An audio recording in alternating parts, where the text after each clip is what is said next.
Hi there, my name is Anna. And my name is Tash. We are entrepreneur Métis sisters. And we've opened PYT Studios in Saskatoon, Saskatchewan. Here on Treaty 6 territory.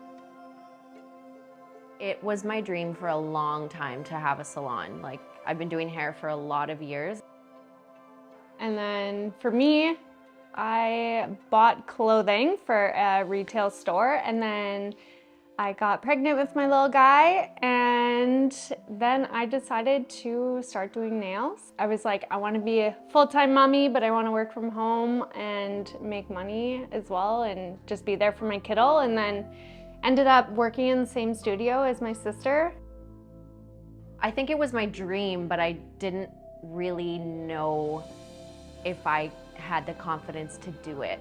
And then I think once my sister also got into the same industry is when I felt like, okay, there's two of us now. This is when I realized that we can do this together. Yeah.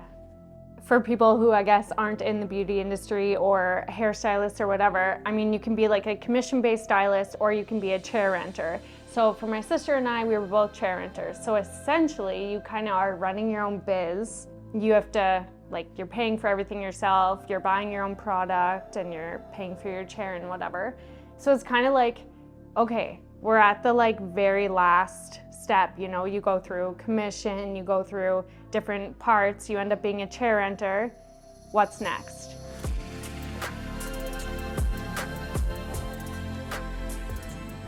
I mean, I think that there's never the perfect time to start a business or really to venture into anything unknown.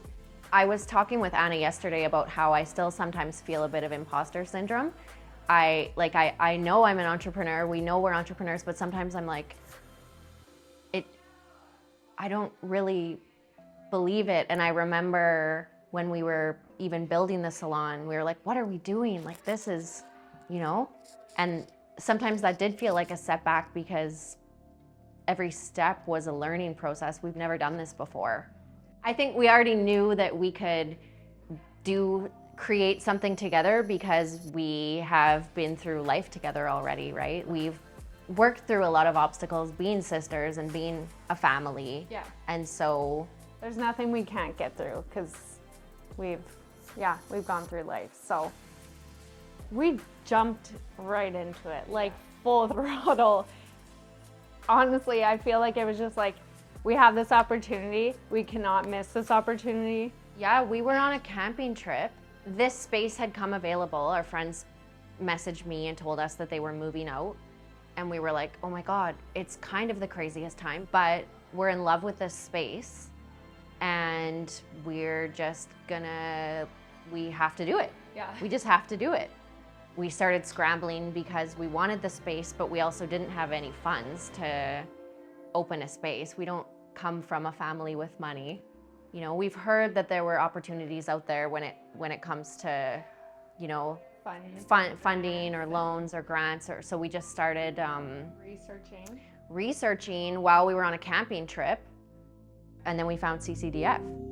We just didn't look back. We didn't even try with anybody else because it just felt right. I remember looking over kind of the checklist of what sort of CCDF was looking for if you were going to try to apply, and we literally checked off every single box, okay, we're Métis, okay, we're young entrepreneurs, we're trying to open a business, we're this, we're that. It was every single check mark, and we were like, we think this could be perfect. Yeah, we both never went to university or anything for any type of education through business or whatever, and so it was this is so crazy and so cool, but what do we do? How do we do it? That was a really cool part actually with CCDF. They were like, okay, what's your game plan? That's what they specialize in, is helping people open these businesses and kind of the breakdowns of, without that, we probably wouldn't have even known, you need this and you need this and this to be successful in a business. I feel like CCDF is like an extended family in a sense now. We can just email them or reach out to them whenever and be like, hey, we have a question about this or that, right? Yeah. And they're always reaching out to us, even still, being like, here's this opportunity, here's another opportunity coming up, would you be interested? you know, finally getting the funds from CCDF to be able to purchase that furniture that we were wanting, and like the hair chairs and the mirrors, and that's when it really started to feel real, because those pieces of furniture started coming through the door.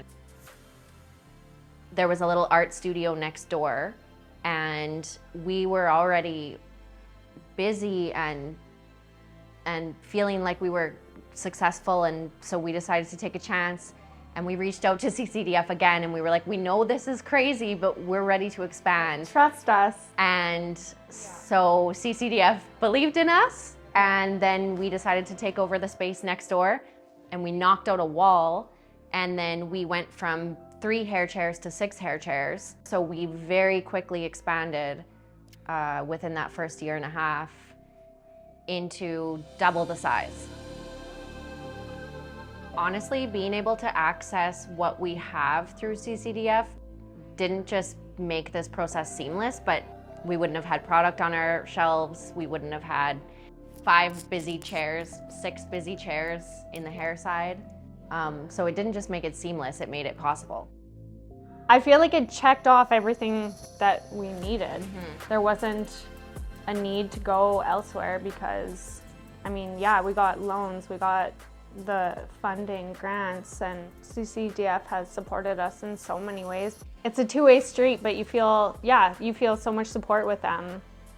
I think that entrepreneurship is just creating something that's your own and building a team of like-minded individuals that kind of want to do it with you. It's crazy because it's like you're so proud of the person that they are in studio, right, here, but then it's like on top of it, you think about like she does have her other job with Pravana, and then on top of all that, we're also moms, you know? So it's like you are 24/7 trying to run a business, but you're also 24/7 being a mom, and you know, really those two things never shut off.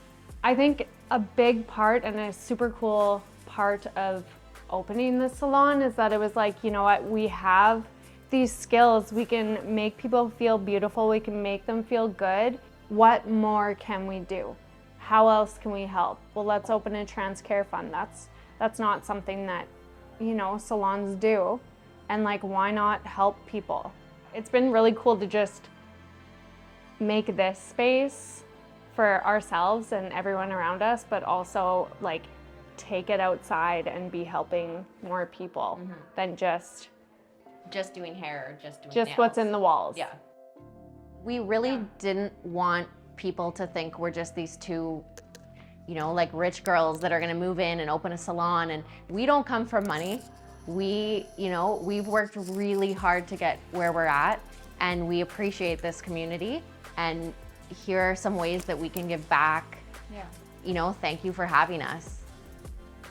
I would say on taking that leap of faith, just use the people around you that you trust and that you know will help hold you up. Everybody wants to see you succeed, you know, and you just have to find those right people that will help push you towards it. Yeah.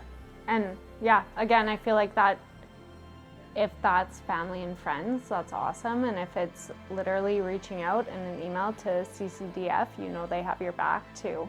They're more than just a robot behind a screen. They actually care.